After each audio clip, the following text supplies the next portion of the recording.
Dios les bendiga, hermanos, esta mañana. Dios les bendiga, hermanos, esta mañana. ¿Estamos aquí, hermanos? Dios les bendiga. Amén. Vamos a darle gracias al Señor esta mañana y vamos a cantar. Quiero invitarlos que se pongan de pie, hermanos, para cantar esta mañana. Vamos a cantar. El primer canto lleva por nombre, hermanos, agradecimiento. Amén.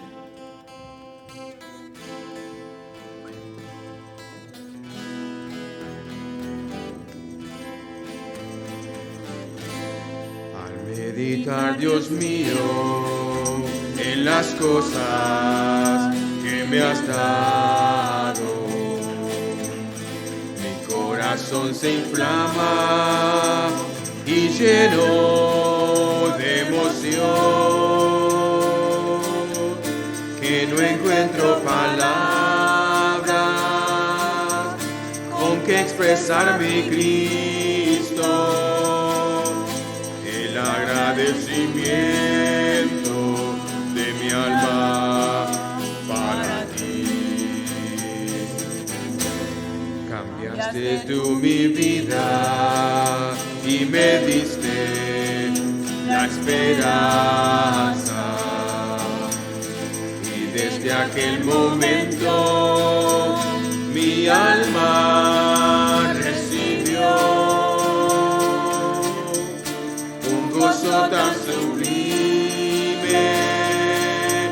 que al paso de los años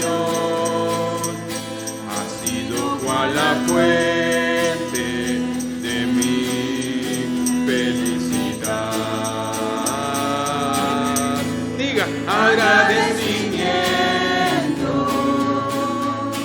hay en mi corazón.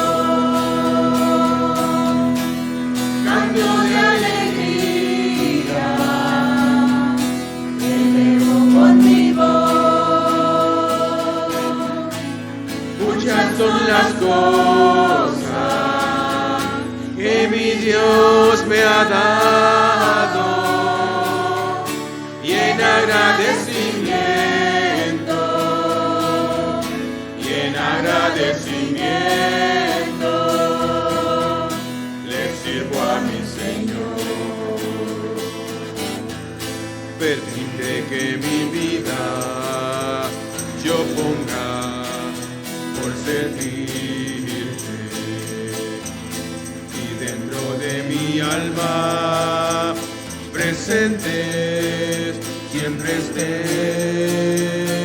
los múltiples favores y sus misericordias que aún sin merecerlas has tenido para mí. Las veces que la prueba, canta, hermano, has puesto en mi camino. En vez de ser derrota, ha sido bendición, pues ni por un momento tú me has dejado solo, y así tu santa mano ha sido mi sostén. Agradecimiento hay en mi corazón, canto de alegría elevo con mi voz. Muchas son las cosas que mi Dios me ha dado y en agradecimiento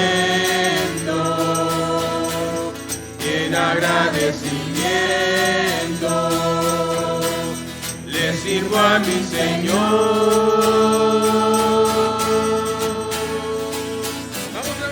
Agradecimiento, hermanos. Agradecimiento hay en mi corazón. Gracias, Señor. Cantos de alegría. Gracias, Dios. Gracias. Elevo con mi voz muchas son las cosas, muchas, que mi Dios me ha dado, y en agradecimiento, le sirvo a mi Señor. Amén. Amén. Thank you, Lord. Amén. Saludos a todos. Estas son las diferentes opciones para dar su ofrenda. Puede ir a nuestro website fbch.org y escoja Give en la parte derecha del menú. En la siguiente pantalla, ingrese la cantidad que desea dar y presione Next. Tendrá que ingresar y confirmar su número de teléfono antes de entrar a la pantalla de pago. También puede enviar el texto FBC Hesperia al número 77977 y va a recibir un link que le llevará a la misma pantalla de pago. Las otras opciones son con efectivo o con cheque. Por favor, envíe su cheque al 9280 Maple Avenue, Hesperia, California. Gracias por su colaboración y que Dios le bendiga. Muy buenas tardes, hermanos y hermanas. Gracias por acompañarnos el día de hoy, en cualquier lugar que se encuentren. Bendiciones a su familia, a sus hogares. Vamos a estar el día de hoy, hermanos, en Hechos capítulo 24. Estamos estudiando el libro de Hechos. Capítulo por capítulo, estamos ya en la recta final. Nos queda como un mes más, cinco mensajes más para terminar este libro tan precioso que nos habla del inicio de la iglesia y de la obra que hace el Espíritu Santo cuando permitimos que obre a través de nosotros. Hoy estaremos en el capítulo 24, como lo dejamos la semana pasada. Pablo es prisionero en Cesarea bajo la custodia del gobernador Félix. Si se acuerdan, él ha sido acusado falsamente de una rebelión contra el gobierno y en contra de las leyes judíos. Y el guardia romano lo rescata después que la multitud trata de matarlo.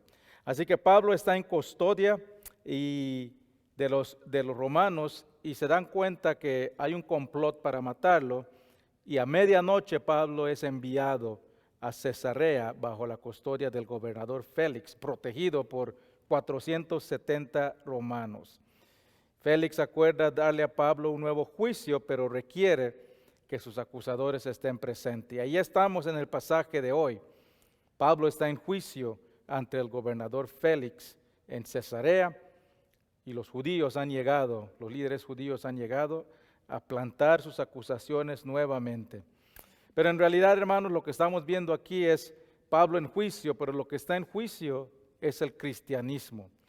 Los líderes judíos rechazaron a Jesús y ven al cristianismo como una amenaza. Y lo que están poniendo en juicio aquí no es un delito que cometió Pablo, sino que están poniendo en juicio cristianismo. Quieren abolir el cristianismo antes de que crezca para no amenazar sus poderes. Vamos al pasaje de hoy y a ver cómo Pablo responde a las falsas acusaciones en este juicio ante el gobernador Félix. Vamos a estar en el capítulo 24 y vamos a leer los primeros 23 versículos. Dice la palabra de Dios. 5 días después descendió el sumo sacerdote Ananías con algunos de los ancianos y un cierto orador llamado Tertulio, y comparecieron ante el gobernador contra Pablo. Y cuando éste fue llamado, Tertulio comenzó a acusarle diciendo: como debido a ti gozamos de gran paz, y muchas cosas son bien gobernadas en el pueblo por tu prudencia, oh excelentísimo Félix, lo recibimos en todo tiempo y en todo lugar con toda gratitud. Pero por no molestarte más largamente, te ruego que nos oigas brevemente conforme a tu equidad. Porque hemos hallado que este hombre es una plaga y promotor de sediciones entre los judíos por todo el mundo, y cabecilla de una secta de los nazarenos. Intentó también profanar el templo, y prendiéndolo quisimos juzgarle conforme a nuestra ley, pero intervino el tribuno Lisías, con gran violencia le quitó de nuestras manos, mandando a sus acusadores que viniesen a ti. Tú mismo, pues, al juzgarle, podrás informarte de todas estas cosas de lo que le acusamos. Los judíos también confirmaban diciendo ser así todo. Habiéndose hecho señal el gobernador a Pablo para que hablase, él respondió: porque sé que desde hace muchos años eres juez de esta nación, con buen ánimo haré mi defensa. Como tú puedes cerciorarte, no hace más de 12 días que subí a adorar a Jerusalén, y no me hallaron disputando con ninguno, ni amotinando en la multitud, ni en el templo, ni en la sinagoga, ni en la ciudad, ni te pueden probar las cosas de que ahora me acusan. Pero esto te confieso, que según el camino que ellos llaman herejía, así sirvo al Dios de mis padres, creyendo todas las cosas que en la ley y en los profetas están escritos, teniendo esperanza en Dios, la cual ellos también abrigan, de que ha de haber resurrección de los muertos, así de los justos como injustos. Y por eso procuro tener siempre conciencia, sin ofensa ante Dios y ante los hombres. Pero pasando algunos años, vine a hacer limosnas a mi nación y presentar ofrendas. Estaba en ello cuando unos judíos de Asia me hallaron purificando en el templo, no con multitud ni con alboroto.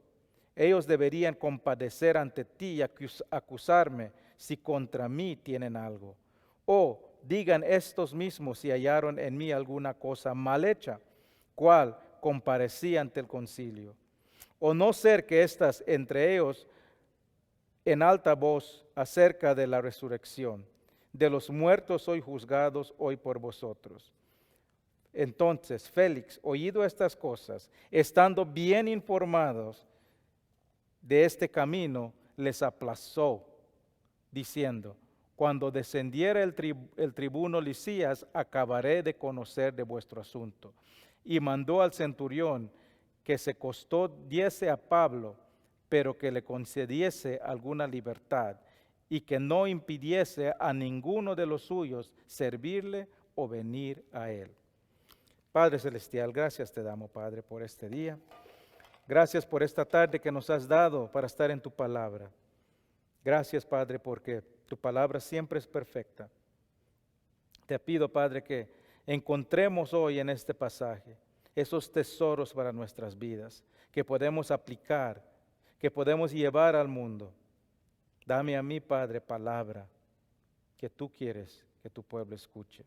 Y al final de este mensaje, que todos los que estén escuchando, que terminemos un poquito diferente a lo que comenzamos. En el nombre de Cristo Jesús. Amén. Amén. Hermano, lo que vemos aquí es un juicio oficial. Y como todo juicio tiene 3 partes. Y esos son los 3 puntos que vamos a ver hoy. Vamos a ver primero las acusaciones, después vamos a ver la defensa y después el veredicto. Vamos a comenzar con las acusaciones. Versículo 1 nos dice quién ha llegado a este juicio de Pablo. Dice que llegó el sumo sacerdote, llegaron unos ancianos y un orador llamado Tertulio. Este es un juicio muy importante para el liderazgo judío. Ellos ven el cristianismo como una amenaza a su poder, a su prestigio, a su teología. Tanto así que se puede saber por la importancia que hasta el sumo sacerdote está presente. Hasta miembros de la Corte Suprema han viajado esas 60 millas de Jerusalén a Cesarea para darle peso a sus acusaciones. Y no solo quieren que Pablo esté fuera de Jerusalén, porque Pablo ya está fuera, sino que lo quieren ver muerto. Y nos dice otra persona que está con ellos, nos dice que es un orador llamado Tertulio. Este es un abogado conocido por elocuencia, encargado de presentar los cargos en este juicio. En esos tiempos los oradores eran personas que tenían gran conocimiento de la ley judía y tenían una gran habilidad de hablar y de convencer a personas con argumentos. Tenían mucha labia. Y eso es muy evidente del momento que abre su boca y empieza a presentar el caso contra Pablo. Dice el versículo 2, mire cómo habla. Tertulio dice, comenzó a acusarle diciendo, como debido a ti gozamos de gran paz y muchas cosas son bien gobernadas en el pueblo por tu prudencia, oh excelentísimo Félix, lo recibimos en todo tiempo y en todo lugar con gran gratitud.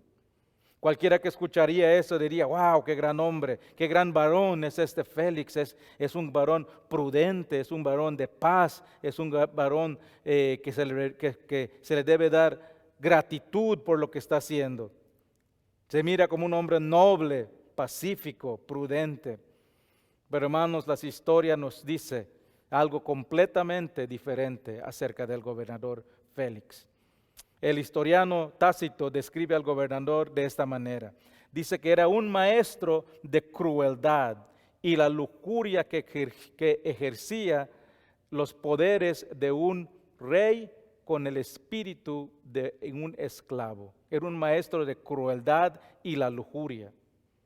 Félix llegó al poder por influencia, por violencia, oprimiendo y destruyendo a cualquiera que se oponía a él, cualquiera que se ponía en su camino.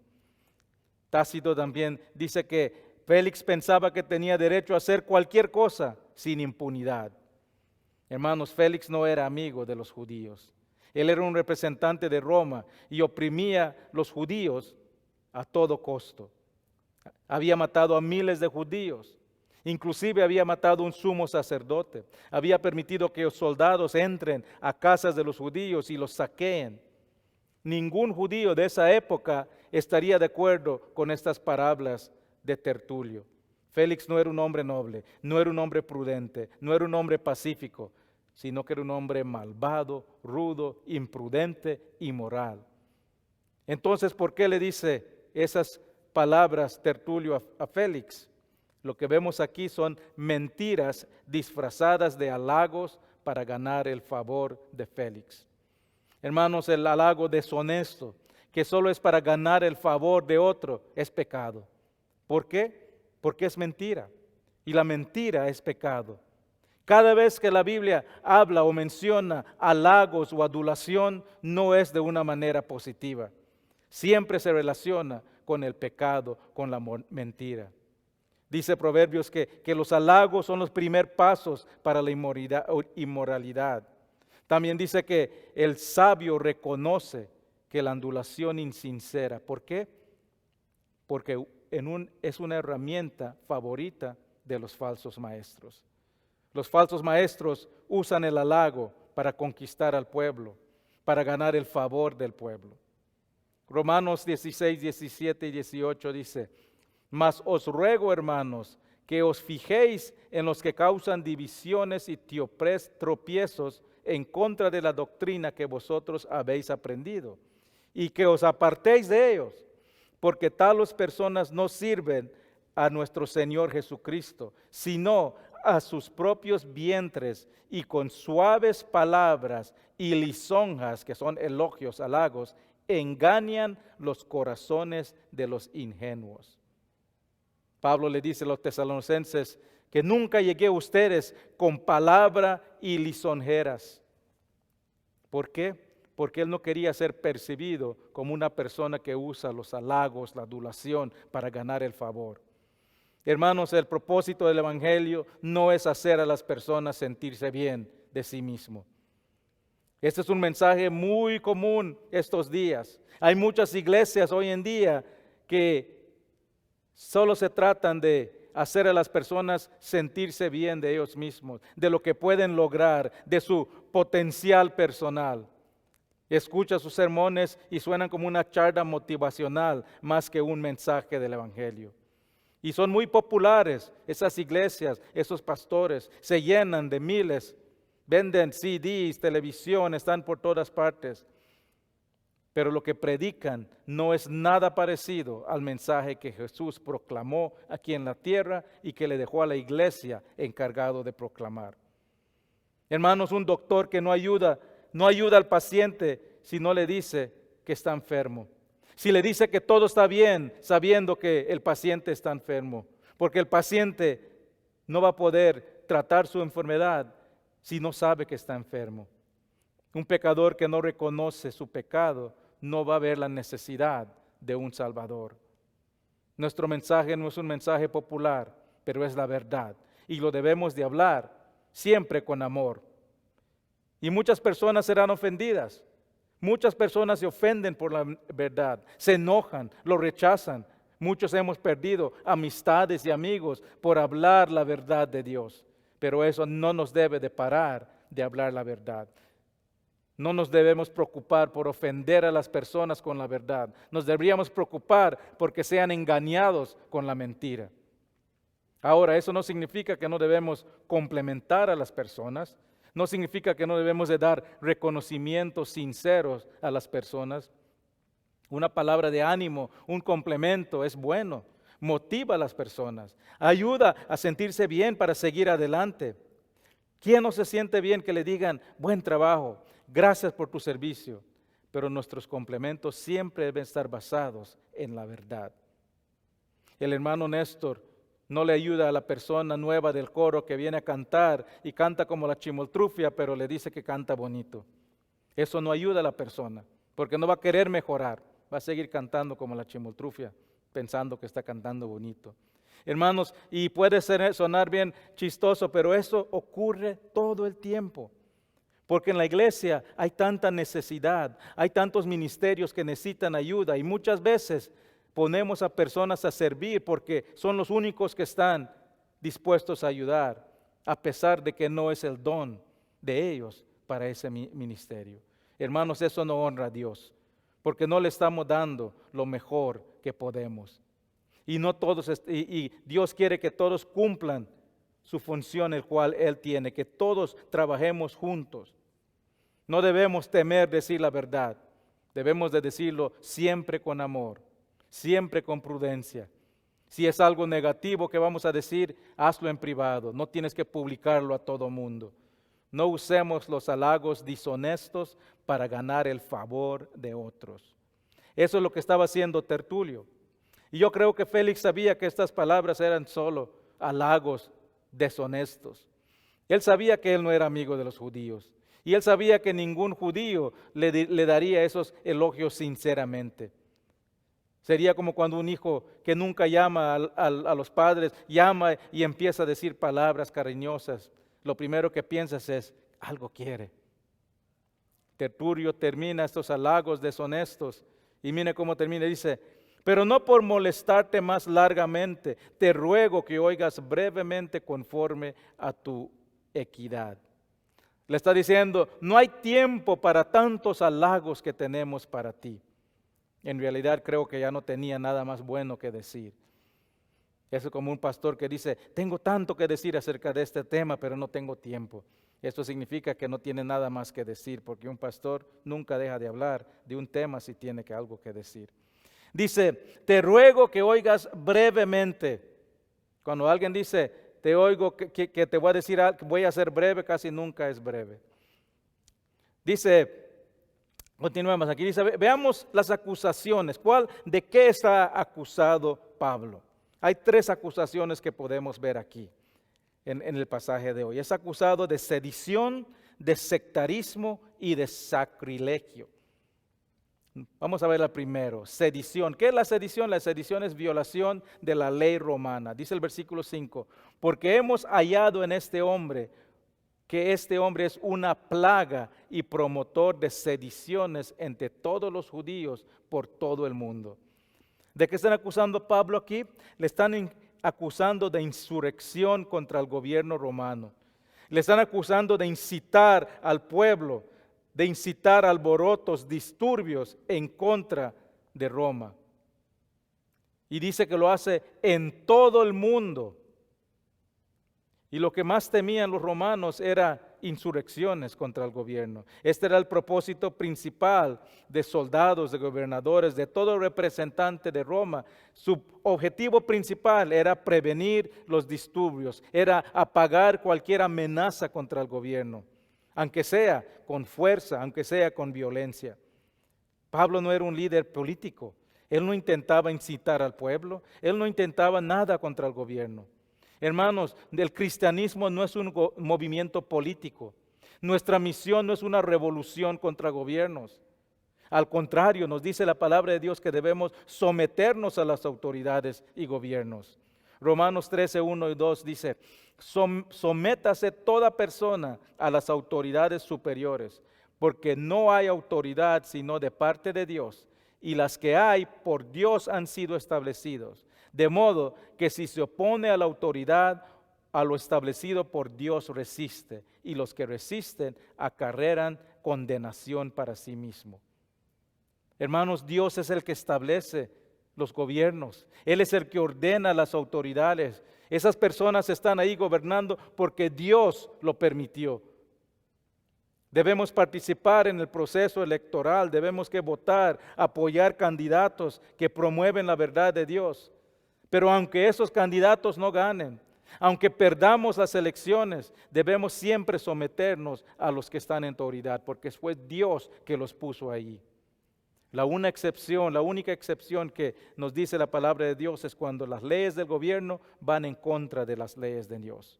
Y en esos casos debemos obedecer a Dios y no al hombre. Pero hermanos, el cristianismo no es una revolución política, es una revolución espiritual. Nuestra revolución no es contra los gobiernos, no es contra el presidente, no es contra los senadores, no es contra sangre, no es contra carne. Dice la palabra que nuestra batalla es contra principados, potestades, huéspedes espirituales. No somos llamados a hacer una revolución contra los gobiernos, sino que a hacer una revolución contra el príncipe de las tinieblas. El segundo cargo que le hacen es de sectarismo, y esto es violación a la ley judía. Dice el versículo 5, y es cabecilla de la secta de los romanos. Acusan a Pablo aquí de fanatismo, de estar en contra de las leyes judías. En el primer siglo habían muchos intentos de despojar el gobierno romano, y la mayoría de esos intentos fueron liderados por sectas. Así que intentan relacionar el cristianismo como una de estas sectas contra Roma. Lo tratan de asociar con estas sectas que no tienen que ver nada con Dios, que se van en contra de la teología, de la doctrina de Dios y que se someten a sus líderes internos, que tienen su propia agenda. La palabra aquí secta proviene de sección, significa divisiones. Una secta es algo que se divide y tiene una diferente interpretación de alguna creencia. Pero hermanos, por definición solo puede haber una versión de la verdad. Y todo lo que va en contra de la verdad es mentira. Y las sectas son muy peligrosas, hermanos, porque son muy sutiles en distorsionar la verdad. Son muy sutiles en tomar y aparentar que están hablando la verdad. Pues le voy a dar un ejemplo. Este es un ejemplo. Una verdad fundamental acerca de la naturaleza de Jesús. Lo vemos en Juan 1:1. Dice, en el principio, hablando de Cristo, en el principio era el Verbo, y el Verbo era con Dios, y el Verbo era Dios. Este es un versículo clave para la verdad del Evangelio, porque afirma la deidad de Jesús. Sin la deidad de Jesús, nuestra fe no tiene fundación. Pero una secta que comenzó hace unos 60, 70 años, le agregó una palabra a este versículo. En vez de decir, el verbo era Dios, lo cambiaron a el verbo era un Dios. Y esa simple palabra invalida la deidad de Dios, que es una verdad fundamental de nuestra fe. ¿Por qué les pongo este ejemplo, hermanos? Porque debemos tener mucho cuidado. Que no todo que cita la Biblia está hablando la verdad de Dios. Que no todo el que dice que cree en Jesús, creen en la verdad del Mesías, de Jesús, de su obra, de su muerte, de su resurrección. Las sectas, hermanos, siempre comienzan con un grano de verdad, pero terminan distorsionando la verdad. ¿Y cómo nos podemos proteger de estas mentiras de las sectas que distorsionan la verdad? Simple, conociendo la verdad, estudiando la palabra de Dios. Lo he mencionado muchas veces. Un cajero puede reconocer un billete falso solo tocándolo. ¿Por qué? Porque todos los días, todas las horas, cada minuto pasa tocando los billetes verdaderos. Desde que toca uno que es falso, lo reconoce y puede decir esto es falso. Si conocemos la verdad, podemos resistir cualquier mentira que se nos atraviese. Pero si no conocemos la verdad, esas mentiras infiltran la iglesia y es fácil de que las sectas den sus falsas doctrinas en la iglesia. La tercera acusación en contra de Pablo es sacrilegio. Esto es la violación de la ley de Dios. Dice el versículo 6, intentó también profanar el templo. Están hablando aquí de blasfemia, de violar la ley de Dios. Es la única ofensa que los romanos permitían que los judíos declaren pena de muerte contra otra persona. Y hermano, ya le habían hecho esta acusación a Pablo antes, si se acuerdan, en el capítulo anterior le acusaron a Pablo de que había llevado un gentil al templo, lo cual no pudieron comprobar. Pero ahora que ya saben que no pueden comprobarlo, que no tienen testigos, dicen que intentó profanar el templo. Sabían que no podían comprobar eso, así que lo acusan de una intención. Quieren matarlo porque intentó, porque pensó hacer algo. Hermanos, esto habla de la gran corrupción en los líderes religiosos. No les importa usar el nombre de Dios para condenar a una persona inocente. Muchos religiosos a través de la historia han cometido crímenes, matanzas en el nombre de Dios. Tengamos cuidado, hermanos, que nuestra fe no sea basada en una religión. A mí no me gusta referir al cristianismo como una religión, sino como una relación. Prefiero enfocarme en nuestra relación con Dios, porque si nos enfocamos en una religión, es fácil que nos quite el enfoque que tenemos, que es en nuestra relación de Dios. Y nos puede hacer creer que lo que nos salva es nuestra religión y no nuestra relación con Dios. Mire que dice Santiago 1, 26 y 27. Si alguno se cree religioso entre vosotros y no refrena su lengua, sino que engaña su corazón, la religión de tal es vana. La religión pura y sin mácula delante de Dios, el Padre, es esta: visitar a los huérfanos y a las viudas en sus tribulaciones y guardarse sin mancha del mundo. Hermanos, la religión no nos salva, solo una relación personal con Jesús salva al pecador. La religión no es lo que santifica, solo una relación personal con el Dios vivo. No podemos buscar nuestra identidad en una religión, sino que en Cristo. La religión no es lo que nos motiva a vivir una vida que agrada a Dios, sino que es nuestra relación con Dios que nos impulsa a honrarle en todo lo que hacemos.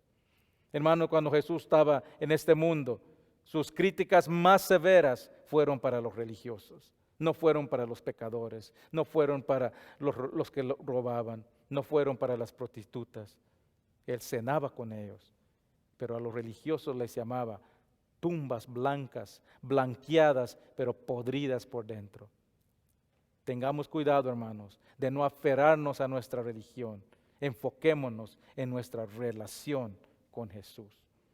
Esas son las tres acusaciones que presentan los líderes judíos en contra de Pablo: sedición, violación contra la ley romana; sectarismo, violación contra la ley judía; y sacrilegio, violación contra la ley de Dios. Vamos a ver ahora el próximo punto, vamos a ver el defensa de Pablo. Versículo 10 dice: habiendo hecho señal al gobernador a Pablo para que hablase, éste respondió. Este es Pablo respondiendo: porque sé que desde hace muchos años eres juez de esta nación, con buen ánimo haré mi defensa. Lo que está diciendo Pablo es: Pablo, tú has sido juez por muchos años y estoy seguro de que vas a ver que estas acusaciones son falsas. Pablo no tiene un abogado elocuente que está hablando con él, pero él no está solo. Él tiene el mismo ayudante que todo creyente tiene a su lado. Él tiene el Espíritu Santo. Pablo nos dice que él nunca hablaba con el poder humano, sino con poder y sabiduría del Espíritu Santo. Ese mismo poder y sabiduría existe en todo creyente. Y todos tenemos la capacidad para levantarnos y hablar, defender nuestra fe. Pablo no usa halagos deshonestos para ganarse el favor de Félix. No lo necesita.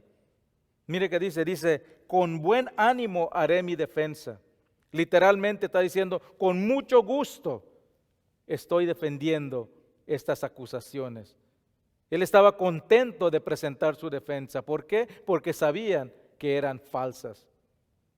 Pablo comienza diciendo que lo que estaban acusando apenas ocurrió 12 días antes. ¿Qué está diciendo Pablo? Está diciendo, hace 12 días me están acusando de lo que hice hace 12 días. Claro, si pasó hace 12 días, pudieran haber encontrado testigos, pero no pueden traer a nadie aquí que afirme lo que están diciendo. Dice el versículo 12, no me hallaron disputando con ninguno, ni amotinando a la multitud, ni en el templo, ni en las sinagogas, ni en la ciudad, ni te pueden probar las cosas de que ahora me acusan. No hay ninguna prueba para estas falsas acusaciones. Y Félix sabía estas acusaciones no tenían mérito, hermanos. Si se acuerdan, al final del capítulo 23, nos dice que el tribuno envió con Pablo una carta donde básicamente decía a Félix que esto es un desacuerdo teológico nada más. Él no ha cometido ningún crimen.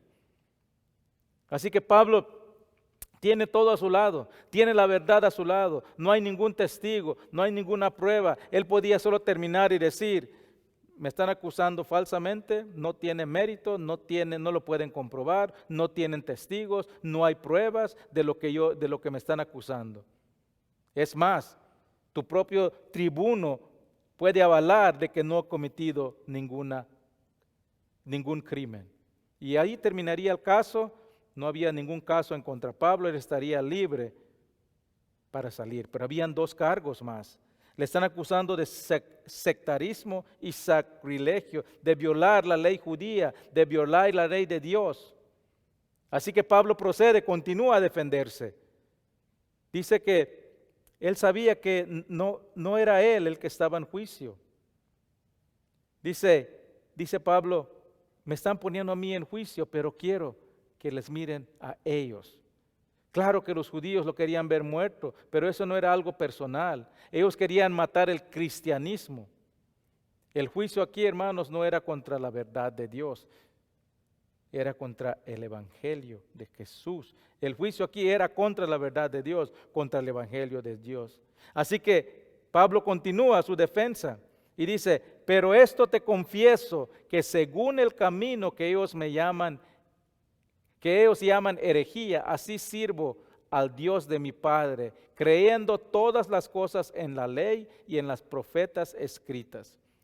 ¿Qué está haciendo Pablo aquí? Le está diciendo, mire, me están acusando a mí de sacrilegio, me están acusando a mí de violar la ley de Dios, pero lo que yo estoy haciendo es siguiendo la ley de Dios.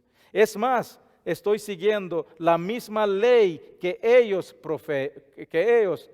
proclaman. Estoy siguiendo al mismo Dios que ellos siguen. Le da vuelta a la tortilla. Le hace ver que ellos mismos, los que le están acusando, son los que son los herejes. ¿Por qué? Porque le está diciendo, si ellos realmente creen en la ley, si creen en los profetas, si creen en las escrituras, entonces hubiesen creído en Jesús como Mesías y no rechazarlo como lo hicieron. Pablo les hace ver que el cristianismo no está en contra del Dios de los judíos, sino que creemos en la misma promesa de Dios que le dio al pueblo judío. Y que toda escritura, todo profeta apunta a Jesús como el único camino a Dios. Jesús mismo afirmó, Jesús no tenía miedo de que estudien las escrituras, Él lo animaba a la gente que lo haga. ¿Por qué? Porque él sabía que las escrituras, los profetas, todo lo que ellos estudiaban a través de los años, apuntaría a Él como el Mesías. Juan 5:39 dice, escudriñad las escrituras, este es Jesús hablando, porque a vosotros os parece que en ellas tenéis la vida eterna, y ellas son las que dan testimonio de mí. Hay unos que dicen que los cristianos solo deben estudiar el Nuevo Testamento. Ya vivimos ya no estamos en la era de la ley, estamos en la era de la gracia. Es más, hay muchas Biblias que solo salen con el Nuevo Testamento. Pero hermanos, no podemos abolir el Antiguo Testamento. No podemos negar el Antiguo Testamento, porque al negar eso, estamos negando al Mesías, estamos negando a Jesús. Jesús mismo dijo, yo no vine a abolir la ley, sino que a cumplirla. El Antiguo Testamento es el amor, la historia del amor de Dios para su pueblo. Es la historia de cómo Dios prepara al mundo para recibir a su Hijo. Es la historia de cómo Dios ama a su pueblo tanto que sacrifica a su propio Hijo para tener una relación con ellos. Y es la única manera de conocer al Dios verdadero a través de su Hijo Jesús. Juan 14:6, muchos no conocemos este versículo, dice Jesús dijo, yo soy el camino, la verdad y la vida, nadie viene al Padre sino por mí.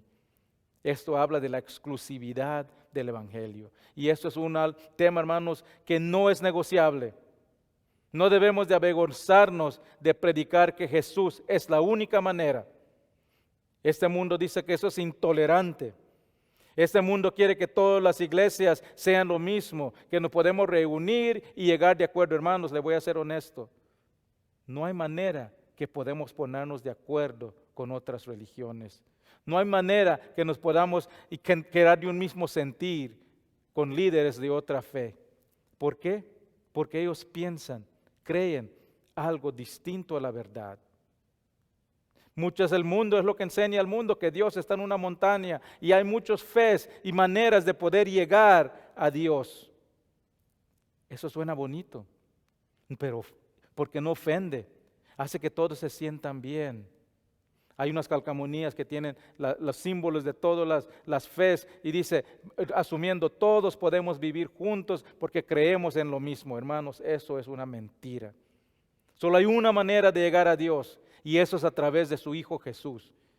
Y el momento que ponemos una persona o otra manera ante Dios para llegar a Dios y excluimos a Jesús, estás diciendo que Jesús no es el único camino. Y eso va en contra de la palabra de Dios. El momento que ponemos cualquier fe que pone un intermediario entre el hombre y Dios que no es Jesús, no es la verdad que predica la palabra de Dios. La palabra de Dios dice que la única manera de llegar a Dios es a través de su Hijo.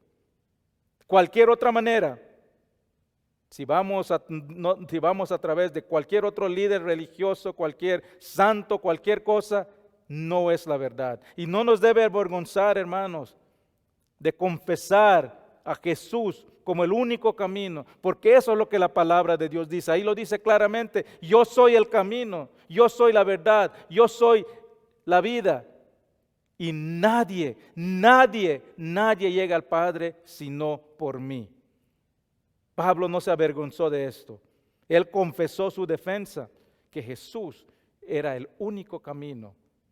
Y es al mismo Dios de los judíos. ¿Y qué es lo que da como evidencia? Su propia vida. Les invita a examinar su vida, dice el versículo 16. Y por eso procuro tener siempre una conciencia sin ofensa ante Dios y ante los hombres. Le está diciendo Pablo, yo tengo mi conciencia clara. En mi conciencia no ofendo a Dios, no ofendo a ningún hombre. Mi vida es evidencia de que amo a Dios. Hermanos, todos debemos poder vivir con una conciencia clara de que no ofendemos a Dios, de que no ofendemos a ningún hombre. Todo creyente debe vivir una vida que demuestra que ama la ley de Dios. Recuerden, hermanos, que esto le está acusando a Pablo de que viola la ley de Dios.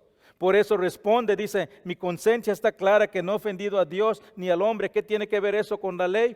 ¿Qué tiene que ver eso con la ley? Que le dicen, le estamos acusando de violar la ley y su defensa es, yo tengo mi conciencia clara de no ofender a Dios ni al hombre. Porque hermanos, eso resume toda la ley de Dios. Ama a Dios y ama a tu prójimo. Si haces eso, cumples la ley de Dios.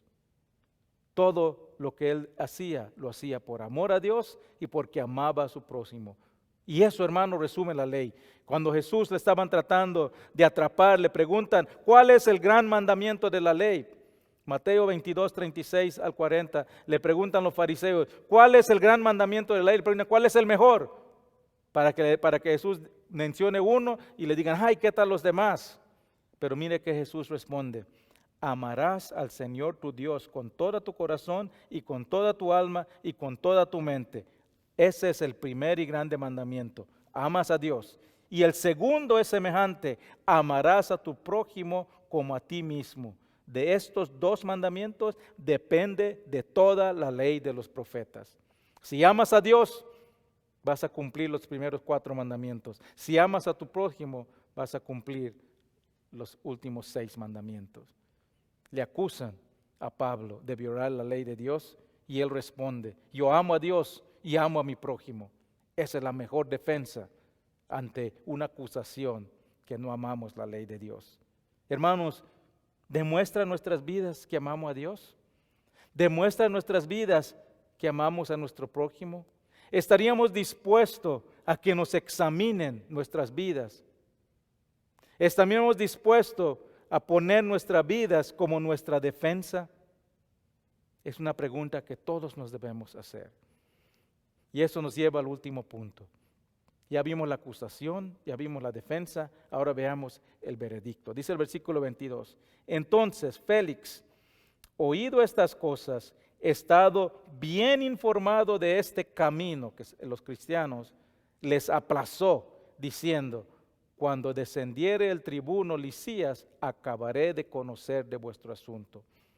¿Qué hace Félix? Decide posponer el veredicto. Envía a traer a Lisías para que venga a testificar. Recuerden, hermanos, que Lisías ya le había dado un resumen en escrito a Félix de este caso. Félix ya conocía muy bien, dice, he estado bien informado de este camino. No había necesidad de traer al tribuno a testificar. Félix ya tenía toda la información que necesitaba para tomar una decisión, pero decidió procrastinar. Vamos a ver la próxima semana la tragedia de esta procrastinación. Vamos a entrar eso en más detalle la próxima semana. Pero como un adelanto de la próxima semana, hermanos, es muy peligroso atrasar, aplazar, procrastinar una decisión para Cristo. Félix tenía todo lo que necesitaba para tomar una decisión, pero decide aplazar su decisión. Lo escucho siempre. Yo creo en Dios, yo creo en Jesús, pero voy a esperar un rato más. Espera, no estoy listo todavía. He escuchado a creyentes decir, yo sí quiero servir a Dios, pero en este momento de mi vida no puedo. Tal vez en unos años, cuando los niños ya no estén en casa, cuando me retire, cuando no tenga tanto trabajo, cuando esté más financieramente cómodo, entonces voy a servir a Dios, entonces voy a dedicarme al ministerio, entonces voy a ejercer ese don que Dios me ha dado. Hermanos, el retrasar una decisión para Cristo es muy peligroso. Mire que dice 2 Corintios 6, 1 y 2. Dice, os exhortamos también a que no recibáis en vano la gracia de Dios, el don de Dios, porque dice, el tiempo aceptable te he oído y el día de salvación te es ocurrido. He aquí, ahora el tiempo aceptable. He aquí, ahora el día de salvación. Hermanos, el retrasar una decisión para Cristo endurece el corazón. Vamos a ver más eso la próxima semana. Poner a Jesús, poner a Dios en segundo plano, te convierte en tu propio Dios. Tratar de procrastinar, servir a Dios, es tratar de venir a Dios en tus propios términos, cuando tú estés listo. ¿Qué excusa tienes en tu vida de no darle a Dios el primer lugar en tu vida? ¿Qué distracciones están estorbando que Dios sea tu único Señor? ¿Qué necesitas reorganizar en tu vida para demostrarle a Dios que Él es tu primera prioridad? No demores. Es peligroso esperar a entregarte completamente a Dios. Porque nadie tiene un mañana garantizado. No hay tiempo para demorar tu decisión para Cristo. No hay tiempo para demorar ponerte a su disposición. Pablo tenía que pararse ante el gobernador Félix a defenderse de estas falsas acusaciones. Y no tenía miedo. Él lo hacía claramente, decía, examinen mi vida, miren lo que hago, tengo la conciencia clara. ¿Por qué? Porque él sabía que él estaba en el completo servicio de Dios. Él estaba, todo lo que hacía era en la voluntad de Dios. Y él estaba dispuesto a poner su vida como evidencia, como testimonio de que él amaba a Dios. Hermanos, toda persona tendrá un día donde será juzgado, parado ante el juez celestial. Todos, creyentes y no creyentes. La diferencia es que los no creyentes serán juzgados y no podrán entrar al cielo. Pero los creyentes tendrán un día de juicio también, donde estarán parados ante el Dios. ¿Y qué va a ser juzgado? Sus obras como creyente. Lo que hicieron con lo que Dios les dio. Lo que hicieron con esa gracia que dice ahí, con ese don que Dios les dio. Yo no sé de ustedes, hermanos, pero cuando yo sea juzgado, yo quiero que Dios me diga, el juez justo me diga, buen hecho, siervo mío. Hoy es el día para prepararte. Hoy es el día para entregarte. Cuando estés parado ante tu juez, será muy tarde. No seas alguno de ellos que llegue ese momento que esté parado ante el juez celestial y se esté lamentando por las oportunidades que tuvo para servir a Dios y no lo hizo. No demores. Hoy es el día. Entrégate completamente, sin reservaciones. Vamos a orar. Padre Celestial, gracias te damos, Padre, por este día. Gracias, Padre, por tu palabra. Gracias, Padre, porque tú nos has dado tu espíritu para poder defendernos de cualquier acusación. Y como Pablo, Padre, te pido que todos podamos poder decir y poner nuestras vidas como nuestra defensa, de poner nuestras vidas como testimonio de quienes somos ante ti. Cuando nos acusen falsamente, que podemos comprobar con nuestras vidas que te amamos y amamos a nuestro prójimo. Padre, si hay alguien aquí que ha estado demorando una decisión por ti, si hay alguien escuchando mi voz que está esperando hasta el momento propicio para decidir seguirte, que este sea el momento que diga, hoy me entrego a Jesús. Si ese eres tú, habla con la persona que te invitó a escuchar este mensaje para saber cómo.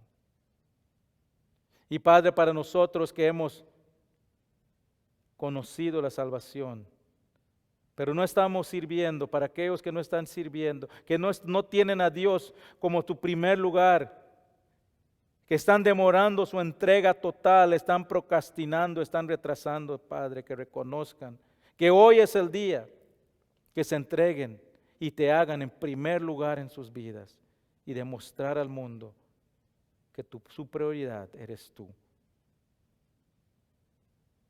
Dales el poder, Padre, el valor de entregarse completamente a ti y a tu obra. En el nombre de Cristo Jesús. Amén. Gracias, hermanos y hermanas. Nos vemos la próxima semana y vamos a continuar y finalizar este estudio de este juicio que Pablo tenía ante Félix. Buenas tardes.